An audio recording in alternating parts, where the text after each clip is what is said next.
આ ઇમેજ છે ને એ આપણને જે સુખ દુઃખ કરાવે છે ને એ બધી ઇમેજો કરાવે છે. આપણે એમ અપેક્ષા રાખી હોય કે આમ થશે ને એમ ન થયું.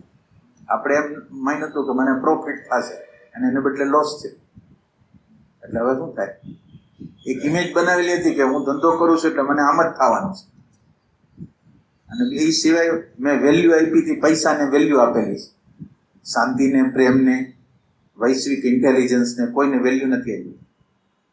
મને તો એમ થાય છે કે હું કર્મ કરું એટલે એની રીતે થઈ જ જવું છે. એવું નથી. એટલે વૈશ્વિક ઇન્ટેલિજન્સથી થાય છે. શું કહેવાનું? વેલ્યુના હિસાબે ટચ નથી થતું. આપણને જે વેલ્યુ છે એ ખોટી ઇમેજની છે. આપણે હાવ કાલ્પનિક જે ઇમેજો બનાવેલી છે એની હારે આપણું તાદાદ યાદ નથી આવતું. ખાલી રાખવાનું છે, એ ભાન રાખવાનું છે. આ યંત્ર એની રીતે વર્તા રાખશે. આ મોબાઈલ છે, કોમ્પ્યુટર છે, કેમ એની પોતાની રીતે આ મોબાઈલ છે તો એની પોતાની રીતે કામ કર્યા રાખે. મેસેજ આવે, ઈમેલનો મેસેજ આવે, વોટ્સએપનો આવે, ફેસબુકનો આવે, તો એની રીતે કેમ કામ કરતો હોય. એવી જ રીતે આપણી અંદર જ્યારે જે તે પરિસ્થિતિમાં જે તે પ્રકારના કંઈક ઘટનાઓ ઘટે ને એટલે એના રિએક્શનો આપોઆપ આવવાનું. અને એ આપોઆપ જે આવે છે ને એને જોવાનું છે. એટલે આપણને ખ્યાલ આવે કે આ બની રહ્યું છે, કરતો નથી. અને બની રહ્યું છે ને કરતો નથી એમ જ્યારે આવે ને ત્યારે એનું કરતા પણ છૂટી જાય. આમ સ્પષ્ટ રીતે દેખાય કે આ બની રહ્યું છે, કરી નથી રહ્યું. ભલે ક્રોધ આવે છે, હિંસા થાય છે, ભાવ આવે છે, કુભાવ આવે છે, પણ બધું એની રીતે. હું કંઈ કરતો. માનો કે હું ઇમેજ વાળો માણસ છું તો મારી ઇમેજને તમે અડશો, તમે મારી ઇમેજને અડશો તો મને ક્રોધ આવશે. હું એના કોઈ એક્શનો લઈશ, સીધા એક્શન લઈશ કે આડકત રીતે એક્શનો લઈશ, તો હું કંઈક એક્શન લઈશ.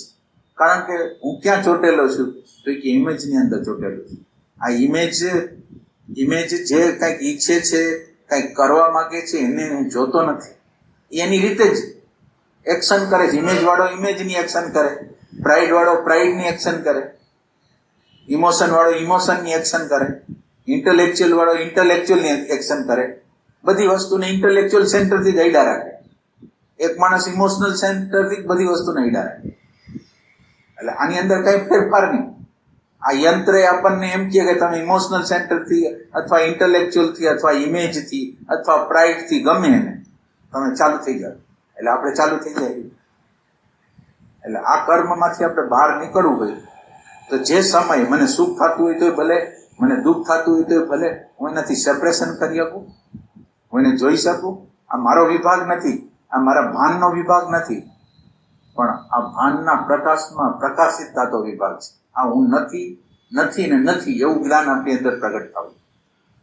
તો આપણા જન્મ મરણ જે કપાવાની જે પ્રક્રિયા થવાની છે આના દર થવા જન્મ